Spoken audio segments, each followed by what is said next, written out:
болу пари озод наврӯз муборак бод. ای صبح دلی آباد نوروز مبارک باد. افسانه رنگین رو این هستی شیرین رو بر روی شما بکشاد. نوروز مبارک باد. درود به شما هموطنان عزیز و مهربان. امیدوارم صحتمند و سربلند هستید. شکرانه آن رو میکنیم که اینک باز به نوروز عجم به عید اجدادیمان رسیدیم. عزیزان دل، این لحظه من قرار دارم نزد بهترین طربخانه شهر اصفهان، طربخانه ریحان، در عرفه عید سعید نوروز، عیدی واقعا هم اجدادیمان در این تالاری با شکوه، در این طربخانه زیبا باز برنامه زیبایی کنسرتی بهر فراغت و خوشحالی مردم عزیز و سربلند تاجیک تقدیم می‌گردد. عزیزان دل، در این لحظه های زیبا آمادگی‌ها برای برپا نمودن برنامه کنسرتی هنرپیشه مردمی جمهوری تاجیکستان، فرزند فرخنده اصفهان باستانی اسرائیل فیض‌الدینов و فرزند جگربندشان، شاگرد سزاوارشان، علوچی فرهنگی جمهوری تاجیکستان اسکندر جان فیض‌الدینов رفته ایستاده است. بیایید یک جای وارد تالار می‌گردیم و همه رو با چشمان خود می‌بینیم. رفتیم. امروز شاه انجمن دلبران یکیست. دلبر اگر هزار بود دلبران یکیست. من بهر آن یکی دل و دین دادم به باد. عیبم مکن که حاصل هر دو جهان یکیست. واقعا هم بهترین اشعار است و بهترین ترانه است از ایجادیات استاد سنت هنرپیشه مردمی جمهوری تاجیکستان حاجی اسرائیل خان فیض‌الدینов. و دوستان عزیز، چون که شمایان این لحظه مشاهده کرده ایستادید، تالاری با شکوه طربخانه ریحان مالامال از مهمانان عزتمند، از مخلصان صوت و نوای اصیل استاد سنت اسرائیل خان فیض‌الدینов است. و دوستان ارجمند، این لحظه من مهمانان عزتمند را که فکر میکنم از خوجند باستانی خدوم مبارکشان را به اصفهان باستانی ما نهادند، خیر مقدم میخوانم. مهمانان عزتمند خوش آمدید. میخواستم بهر شمایان عزیز آمد فصل بهار نازنین عید اجدادیمان نوروز عجم را سر اول مبارک بادی گفته باشم. بگذار در خاندان شما همیشه پیروزی و نوروزی و خوشروزی ها باشد. این اصلا میخواستم از این شخصیت معتبر پرسان شوم که از کدام وقت این جانب شما مخلص هنرپیشه مردمی تاجیکستان حاجی اسرائیل خان فیض‌الدینов هستید و اخلاصمندی شما؟ مرحمت. السلام علیکم اهل نشست. همه شما را اول از فرصت استفاده برده به مناسبت عید نوروز تبریک و تهنیت میگویم. تمام مردم تاجیکستان از نام همه شما تبریک میکنم. ما حاجی اسرائیل جان که از سال 1990 یعنی پرویز جان کنی پرویز جان همین توی سنتش به همون خواهشی همین که گفته بودیم. بعد از همه ما همین دوستی جانی هر یک تا جمع آمد و هر یک تا من و به همراه عموما آن خانه ما به همین معرکه‌ای که میشد همش به حاجی اشتراک میکنن. همه آدم سرتاج که فرزندهای ما نبیره های ما کلان شدگی وایه رسیدگی عموما ما به سرودهای حاجی یک روزی حیات ما تصور کرد نمیتونیم. سلامت باشتون همه هاتون، خوش آمدیدتون درگاه به این درگاه بسیار هم محتشم بود است. ما امروز به بار اول یک جای شینم باشد که خدا نظر کرده که باشد و دائم نظر خلق باشد، دائم پوری آدم باشد همین جا. حاجی از نظر خلق دونشان دائم نظر خلق باشند. برای همین هم میگویند کسی که باوری خلق را ارزنده میکردد به هر کس دوست رو هر خانه را زیبنده میگردد. البته گفته های استاد البته بیانگری صمیمیت و مهر و محبت افزون خاندانشان نسبت استاد سنت است. و اینجا مادران مهربان حضور دارند. واقعا هم جنت زیر قدم مادران است. این از من از مادران عزیز پرسیدنی هستم که از همه ترانه دوست داشته شما از ایجادیات استاد حاجی اسرائیل خان فیض‌الدینов کدام است؟ کدام ترانهشون رو بیشتر و بیشتر شما دوست می‌دارید؟ مرحمت. مرحمت. اسرائیل جان همه سرود دوست داشتم، سرود مادر. میگویند بهترین ترانه که از ایجادیات هنرپیشه مردمی جمهوری تاجیکستان حاجی اسرائیل خان فیض‌الدینов دوست می‌داریم این ترانه مادر است. واقعا هم بهترین ترانه ها را بهر مادران زمزمه نمودگی هستند. استاد به کنج صندلی بنشسته شبها مادری پیرم تو شاید جامه دامادی می‌دوزی به صد نیت که روزی توی دیده در قد من بشکنی ارمان. مادران عزیز تمنا میکنیم که فرزندان جگربند شما صحتمند باشند و البته از خوشبختی و سرفرازیشان شما ارمانهای قلبی خود رو بشکنید. سلامت باشید، خوش آمدید، نوروزتون خجسته باشد. سلامت باشید. السلام علیکم عزیزان دل، چون که شما مشاهده کرده اید این لحظه من به حجره وارد گشتم که آنجا استاد عزیز ما هنرپیشه مردمی جمهوری تاجیکستان حاجی اسرائیل خان فیض‌الدینов و علوچی فرهنگ جمهوری تاجیکستان فرزند عزیزشان اسکندر جان فیض‌الدینов اهل گروهی سازوآوازیشان و البته یکی از دوستان بهترینشان حضور دارند. استاد عزیز خوش آمدید باری دیگر، قدم های شما نوری دیده ایم. این لحظه از جانب مخلصان چند سوال ها پیشنهاد شده است، میخواستیم از شما پرسان شویم. نخست مخلصان عزیز شما که واقعا هم دوستداری صنعت شما، دوستداری خصلت‌های بهترین انسانی شما است، از سلامتی شما پرسان شدن. استاد شما در عرفه نوروز عجم خود را چگونه احساس میکنید؟ روحیه شما چگونه است؟ البته شکر خدا سلامتی ناز است. این خودش یک انسان گاه بیمار میشه، مریض میشه، گاه صحت میشه، لکن من وقتی که داخلی یک کنسرت میشم نزد مخلصان میشم، باور کنید این خستگی و سلامتی رو از خاطر میبره. گویا که من 18 ساله اسرائیل، گویا که همین این از سطح تحت دل افته ایستادم. زنده باشید. الهی خداوند قبول فرماید، تمام کسری هم فراموش میشه. اگه درباره که پرسیدم فهمیدن از سلامتی پرسیدید، میشد این انسان میشد بیماری میشد چی میشد، شکر خداوند همش پسی سر شد، صحت سلامت ایجاد کرده، خلق خدمت کرده گشت. زنده باشید استاد عزیز. ما نیز بهر شما صحتمندی کامل رو همیشگی تمنا میکنیم باشد که شما همیشه پاینده باشید به بخت صنعت اصیل تاجیک. استاد عزیز و ارجمند، یک زمره مخلصان عزیز شما در عرفه عید نوروز که خود یک رمزی نوگانی ها هست، رمزی تازه کاری ها است، پرسان شدند که در عرفه عید نوروز و از نوروز تا به نوروز نو چی نوگانی ها در فعالیت ایجادی شما رخ داد و چی تازه کاری ها را شما راه اندازی نمودید؟ تشکر. عمر انسان چند سال عمر میبیند، چند سال زندگی میکنند، این خداوند میداند. بله.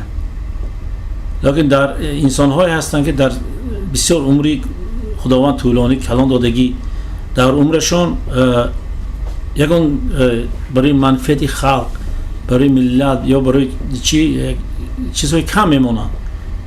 لیکن بعضا انسان های هستند که در طول عمر کوتاهی خود یک دنیا گویا یک عصر چیزهایی که باقی میمونند که برای آینده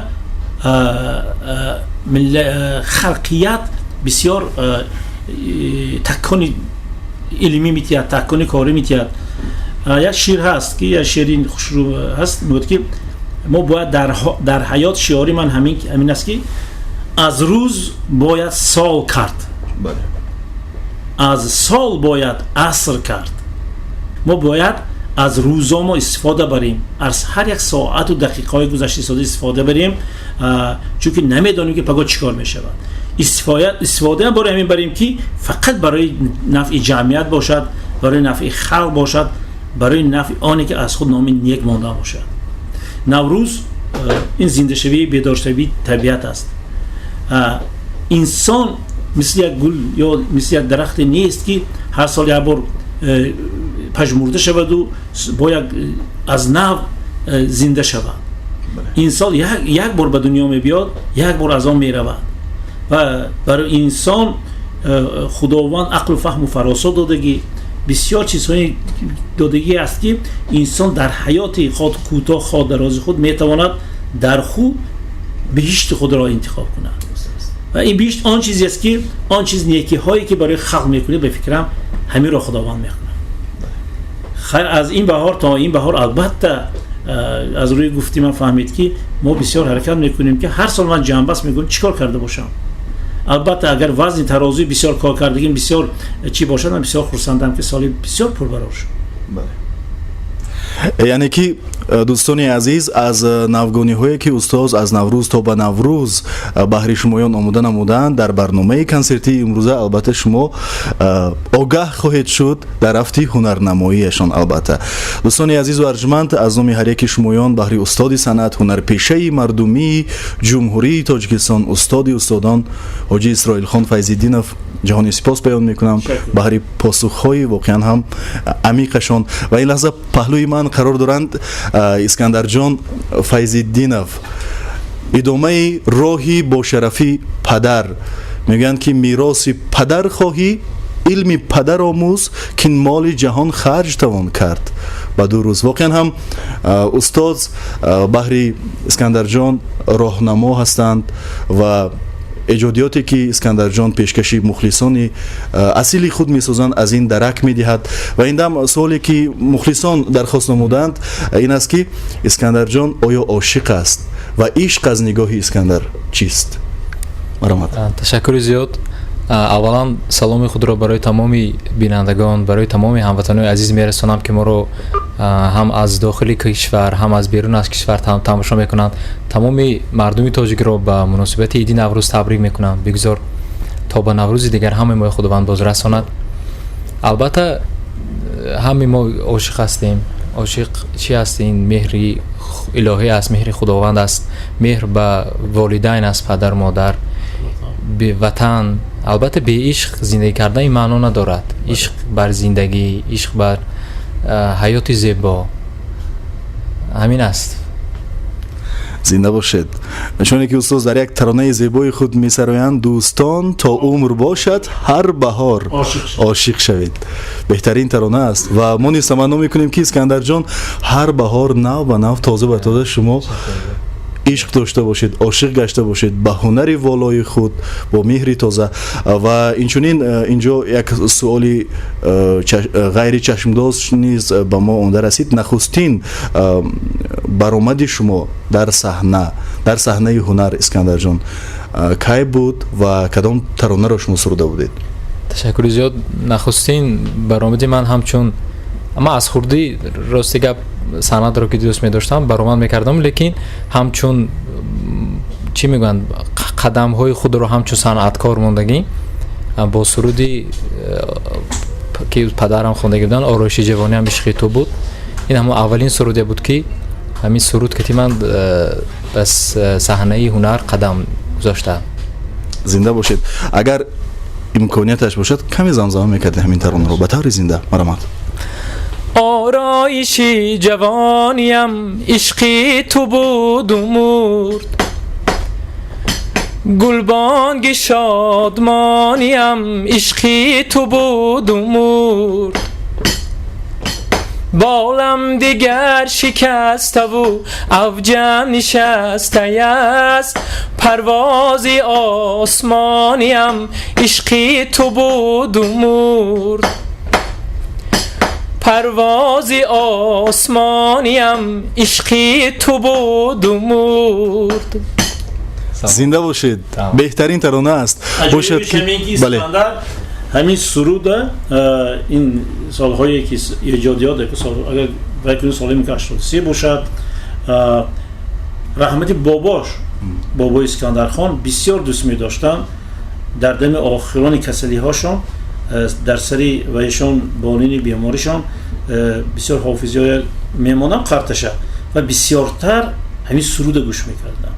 با عجایبی کار همین است که اسکندر خان به همین سرود دست زد با طرز خود خان و با همین سرود بین مردم آبرو گرفت. بله. گویا با دعای بابا همین سرود اسکندر خان شد. بله. حاضر من خانم پرسیده میخونم.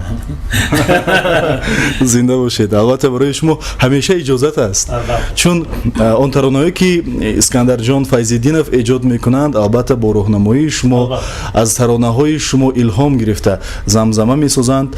و اسکندر جان سوالی نوبتی چنین است: موفقیت از نظر شما، هنرمندی موفق، فردی موفق از نظر شما کیست؟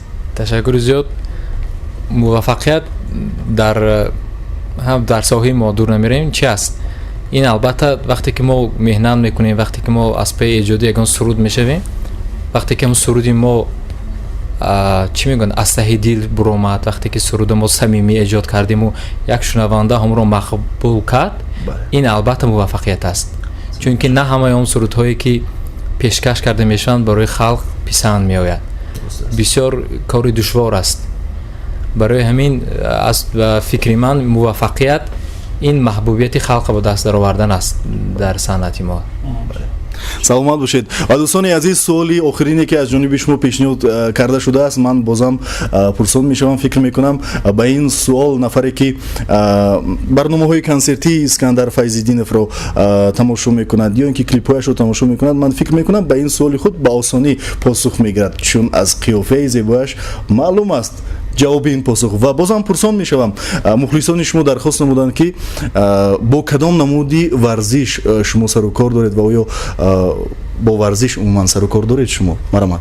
بله، چون صنعت این با ورزش بسیار رابطه ایزش دارد، چون که صنعتکار هم باید هم باطلاً هم ظاهراً باید سیمای زیبا، لباس زیبا، هم در وقتی سرود خواندن بسیار ورزش اگر مشغول نشده باشه سرودخوانی دشوار می شود، چون چی میگه نفسی پرقوت در کار. برای همین البته با ورزش شغل می‌ورزم، همراه دوستان وقتی یافتم با فوتبال و چی میریم بازی میکنیم، لیکن با تمرینی آبوتابی بدن هم مشغول میشوم، شوق زیاد دارم. دوستان عزیز، شاید در آینده نزدیک اسکندر جان و فیض‌الدینов نه تنها همچون یک سراینده محبوب، سراینده موفق حرفه‌ای و اینچنین شاید همچون یک ورزشگری حرفه‌ای، معرفگری ملت تاجیک شاید که خواهد گشت. استاد عزیز و ارجمند، برای یک صحبتی پرمحتوا برای شما، برای تشکر زیاد استاد. سلامت باشید. دور اسکندر نشستیتان صاحب نام خود باشتم.